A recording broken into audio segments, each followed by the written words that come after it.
Baik, Assalamualaikum warahmatullahi wabarakatuh. Kami dari kelompok 6 akan mempresentasikan hasil UTS kami. Perkenalkan, nama saya Muhammad Khalilur Rahman, nomor absen 15. Sebelum itu, untuk pembagian tugasnya, kami mengerjakan masing-masing, di mana nanti hasilnya, akurasinya akan dibandingkan. Dan akurasi yang paling tinggi akan kami pakai sebagai UTS kelompok kami. Baik, untuk yang kita pakai yaitu punyanya Ahmed Fatir Syafaat karena memiliki akurasi yang paling tinggi dibanding teman-teman yang lain. Saya akan menjelaskan preparation-nya, di mana mengimport library-nya yang akan dipakai. Selanjutnya yaitu mendownload datasetnya. Kemudian load data. Di sini membuat fungsi load data dengan 5 parameter, yaitu data dir, target size, min image per person, max image per person, dan max person. Kemudian yaitu inisialisasi variabel.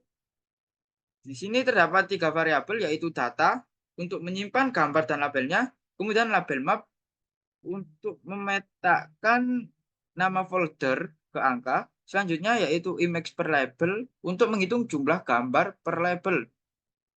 Kemudian person folder untuk mendapatkan semua folder dan memproses mat dengan maksimal 1.000 orang. Jika melebihi, maka hanya akan diproses 1.000 pertama. Kemudian membuat perulangan untuk memproses setiap folder, di mana jika jumlah gambar kurang dari min image per person, maka folder tersebut akan diabaikan. Min image per person di sini yaitu 40. Kemudian memberikan nomor label berdasarkan urutan folder. Selanjutnya yaitu memuat gambar dari folder tersebut, di mana hanya mengambil maksimal max image per person, yaitu 100. Jika melebihi max image per person, maka akan dilanjut ke proses folder selanjutnya, Selanjutnya yaitu memuat gambar dan mengubah ukurannya. Di sini yaitu mengubah ukuran gambar sesuai dengan target size tadi 128,128. Kemudian mengubah gambar tersebut menjadi array dan dibagi 255.00 agar normalisasinya agar untuk nilai pixel ini rentang 0 dan 1.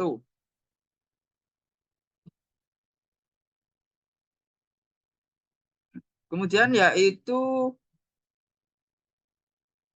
pengecekan setiap gambar diberi label berdasarkan IDX.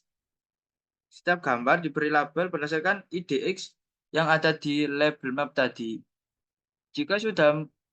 Kemudian pengecekan jika sudah mencapai max image person, yaitu 100, maka akan berhenti mengambil gambar.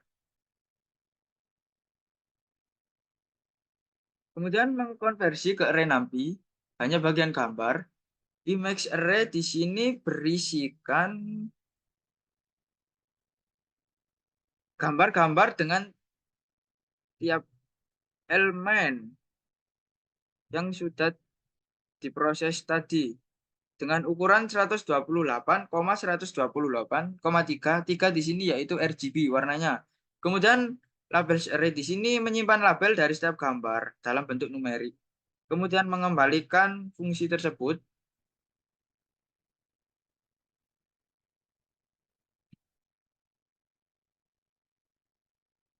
Selanjutnya akan dijelaskan oleh teman saya. Tapi sebelum itu saya akan mereview sedikit tentang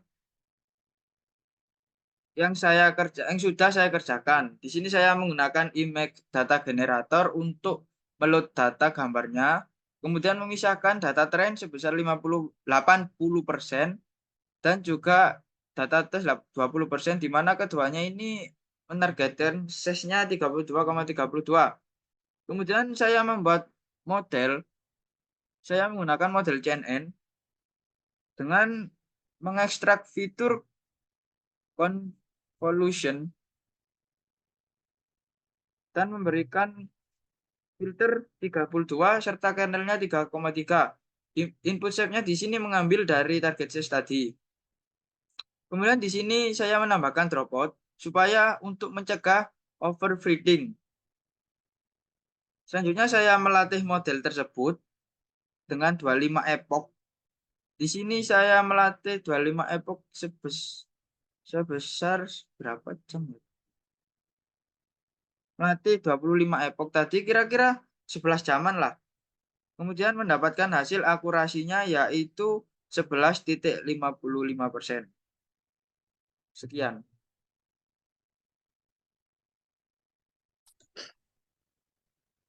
Assalamualaikum warahmatullahi wabarakatuh. Perkenalkan nama saya Jibar Kasam dari Kayu absen 28. Di sini saya akan menjelaskan tentang proses pre-processingnya. Jadi sebelum ke kode yang akan saya jelaskan, saya akan menjelaskan kode yang saya punya.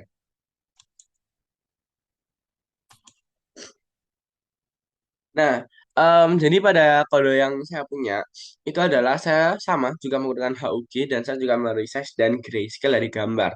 Cuman perbedaannya di sini adalah saya hanya menggunakan satu perulangan saja. Kalau di sini itu dua perulangan di dalam perulangan seperti itu. Nah, terus sama kalau misalkan kendalanya saya sendiri pada preprocessing ini ada kaitannya sama load datanya. Jadi kalau load datanya saya tuh menggunakan awalnya saya tuh menggunakan data lokal yang dimana saya harus mendownload dulu. Jadi ketika saya sudah mendownload dia dengan durasi yang cukup lama, kemudian saya masuk ke dalam preprocessingnya ternyata gambarnya itu tidak terbaca kayak gitu. Terus saya mencoba beberapa kode, akhirnya saya memutuskan untuk tidak menggunakan data lokal itu tadi dan akhirnya melalui beberapa percobaan akhirnya bisa gitu. Nah, lanjut saja langsung kita bahas di pre-processingnya. Jadi pertama ini langsung saja masuk ke dalam fungsi dari extract fitur HUG-nya. Di sini ini menggunakan 4 parameter yaitu ada image array, label, batch size, sama target size-nya. Kemudian di sini membuat list baru sorry ya, list baru yang kosong ini untuk berfungsi untuk menyimpan hasil dari after process kayak gitu. Kemudian total underscore image ini ya menghitung jumlah dari gambar. Langsung saja masuk ke dalam perulangannya. Di sini adalah batch image. Jadi ini apa namanya mengelompokkan image sama batch labelnya berdasarkan ukuran dari batchnya gitu. Nah, setelah itu lanjut di sini ada batch filter sama valid underscore label. Sini adalah list kosong juga yang berfungsi sama yaitu untuk menyimpan hasil dari after process itu tadi. Kemudian masuk ke dalam perulangan lagi. Nah, di sini perulangan ini yaitu proses di mana resize, grayscale, dan ekstraksi HOG-nya. Nah, apa namanya resize? Jadi dalam proses resize ini, eh, jadi if image mengambil dua nilai pertama dari atribut, kemudian dari maksudnya dari image gitu, terus gambarnya di resize gitu. Nah, setelah itu convert to grayscale. Jadi gray underscore image sama dengan color RGB to gray image ini ngambil dari image ini karena ini setelah di yang ini karena di anu kan di resize gitu kan. Nah, setelah itu setelah proses grayscale-nya itu langsung masuk ke dalam ekstrak HUG-nya. Nah, ini fitur sama dengan HUG ini menggunakan gray underscore image karena terakhir kali itu menggunakan gray underscore image gitu. Jadi untuk memanggil hasil grayscale-nya. Kemudian pixel per cell-nya 8x8, sel per bloknya 2x2, fiturnya sama dengan true. Nah, setelah itu ini kan future yang tadi setelah di apa namanya dikerjakan itu akan disimpan pada batch underscore future list yang tadi sudah dibuat sama labelnya itu juga akan disimpan di file underscore label pada list yang tadi sudah kita buat. Kemudian hasil dari batch underscore future semuanya itu akan dimasukkan ke dalam all underscore future. Ini adalah list yang tadi kita buat di awal. Sama juga file underscore labelsnya juga akan disimpan pada all underscore labels. Sama seperti list yang tadi kita buat di awal gitu. Setelah itu mereturn hasil dari all fitur sama all labelnya.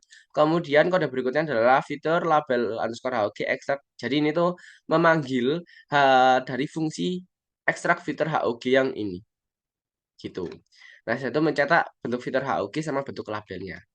Nah, setelah itu, em, oh ya, sempat di awal itu tuh saya juga men-split datanya terlebih dahulu. Jadi saya men-split datanya terlebih dahulu, baru proses HOG-nya gitu.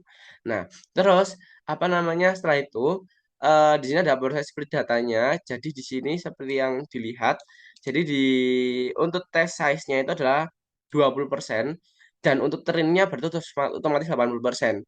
Nah, apa namanya setelah itu dibagi lagi yaitu validasi tes sama tesnya itu sendiri gitu. Nah, ini dibagi 0,5 0,5 jadi 1-1 gitu. Baik, mungkin hanya itu saja yang dapat saya sampaikan. Terima kasih. Oh ya, langsung di stop. Assalamualaikum warahmatullahi wabarakatuh. Perkenalkan, nama saya Tiasa Nisa Anjamila, nomor absen 26. Untuk yang pertama, di sini saya akan menjelaskan hasil pekerjaan dari kelompok saya untuk bagian feature extraction. Untuk tahap pertama, yaitu menentukan dimensi input. Pada proses pertama, kita menentukan dimensi input untuk model autoencoder berdasarkan dimensi fitur HOG yang sudah ada. Lalu selanjutnya, itu mendefinisikan arsitektur dari autoencoder. Di sini kita membangun arsitektur, yaitu yang pertama, lapisan input untuk menerima input dengan dimensi input dim, lalu encoder, yaitu lapisan yang mengurangi dimensi input ke encoding dim menggunakan fungsi aktivasi ReLU. Lalu selanjutnya yaitu decoder, yang berguna untuk memastikan output berada dalam rentang 0 hingga 1. Selanjutnya yaitu mengompilasi autoencoder. Di sini kita mengkompilasi model dengan memilih optimizer Adam dan juga loss-nya MSE. Lalu selanjutnya yaitu melatih autoencoder menggunakan data dari fitur yang sama dan melatihnya selama 50 epoch dengan backslash-nya yaitu 256. Selanjutnya, ekstraksi fitur menggunakan encoder.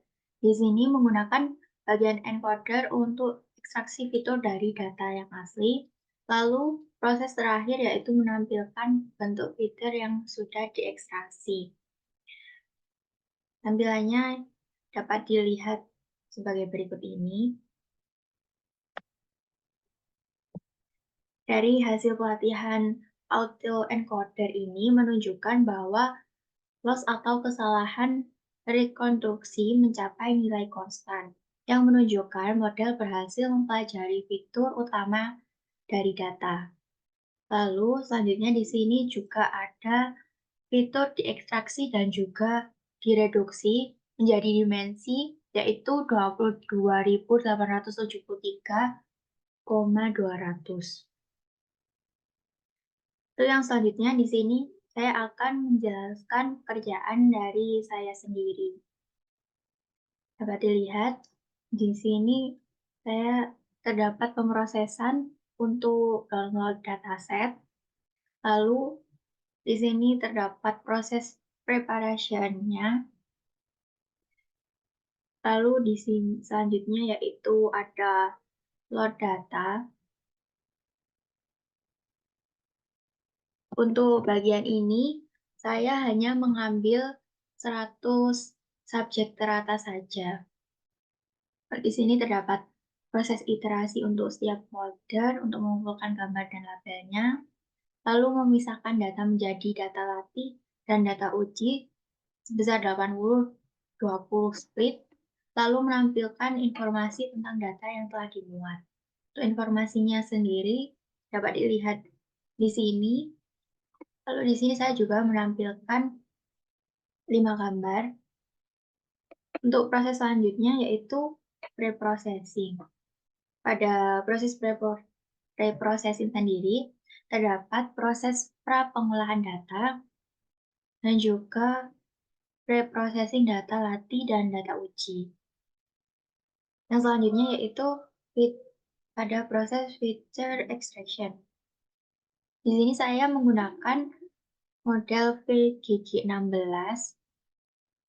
Lalu selanjutnya di sini terdapat pemrosesan fitur 1D yang sebelumnya adalah 3D. Lalu selanjutnya di sini terdapat pemrosesan dari model NN, lalu mengcompile model, dan hasilnya dapat dilihat pada halaman ini. Dan yang terakhir yaitu proses evaluation. Pada proses ini saya melakukan evaluasi terhadap data train dan data texting, lalu menghitung matrik evaluasi, dan hasil dari evaluasi tersebut dapat dilihat pada halaman ini. Di sini tertampil bahwa akurasinya 0,1823, presisinya 0,0576, recall-nya 0,1823, dan F1 skornya 0,0724. Mungkin itu saja yang dapat saya paparkan. Sekian dari saya. Wassalamualaikum warahmatullahi wabarakatuh. Assalamualaikum warahmatullahi wabarakatuh. Perkenalkan, nama saya Ahmed Fatadi Syafaat, absen 2 dari kelompok 6, ingin melanjutkan presentasi dari rekan-rekan saya sebelumnya mengenai UTS Machine Learning kali ini. Di sini saya akan menjelaskan tahap dari build model hingga tahap akhir yaitu evaluasi. Pertama-tama di sini saya menggunakan PCA atau Principal Component untuk membangun model yang digunakan untuk mengurangi dimensi fitur yang diekstraksi menggunakan HOG menjadi 200 komponen. Hal ini bertujuan untuk menyederhanakan data atau mempercepat proses trainingnya. Selanjutnya itu menghitung jumlah kelas dari encode label sebelumnya. Setelah itu saya menggunakan IN model untuk klasifikasi gambarnya. Terdapat beberapa parameter. Yang pertama ada di input shape yang digunakan untuk mengatur jumlah neuron sesuai dengan dimensi fitur yang dihasilkan oleh PCA itu sendiri. Lalu terdapat 3 layer yang dimana setiap jumlah neuron berkurang di setiap layernya. Setiap layer berfungsi menggunakan fungsi aktivasi ReLU, batch normalization, dan dropout sebanyak 0,2 untuk mencegah overfitting. Selanjutnya yaitu layer terakhir ya, layer outputnya yang menggunakan fungsi aktivasi softmax untuk klasifikasi gambar ke dalam 6 classes atau untuk jumlah kategorinya. Selanjutnya yaitu untuk mengcompile modelnya. Di sini saya menggunakan optimizer Adam dengan learning rate 0,01 dan fungsi loss sparse categorical cross entropy untuk klasifikasi multiclassnya. Selanjutnya di sini tinggal mentraining data yang terdapat beberapa parameter. Yang pertama ada Xtrain PCA dan YTrain untuk data latih dan label yang telah diubah oleh PCA sebelumnya. Lalu epoch di sini yaitu untuk melatih model sebanyak 50 kali atau 50 iterasi. Selanjutnya validasi datanya untuk mengevaluasi model menggunakan data validasi setelah melakukan epoch yang 50 kali ini. Selanjutnya callback yang digunakan untuk menurunkan learning rate jika tidak ada peningkatan pada falos selama 3 epoch berturut-turut. Selanjutnya dilakukan sebuah evaluasi model CNN pada data validasinya menggunakan model ANN yang sudah dilatih pada dataset validasi untuk memeriksa apakah model mengalami overfitting atau underfitting sebelum diuji pada data yang terlihat. Di sini dapat dilihat hasil dari evaluasi data validasi sebesar 49,06%. Oke, tahap selanjutnya itu evaluasi. Ini menjadi tahap terakhir juga. Di sini untuk memastikan performa model stabil pada data validasi dengan mengukur kinerjanya pada dataset yang diuji sebelumnya untuk melihat akurasi akhir ANN pada data yang belum pernah dilihat sebelumnya. Ini membantu untuk efektivitas model dalam aplikasi di dunia nyata. Hasil dari data train menggunakan ANN sebesar 98,12%. Selanjutnya yang terakhir adalah pada datasetnya dilakukan evaluasi yang hasil akurasinya itu sebesar 47,51%. Sekian presentasi atau penjelasan untuk UTS-ML pada pertemuan kali ini. Kurang lebihnya mohon maaf. Wassalamualaikum warahmatullahi wabarakatuh.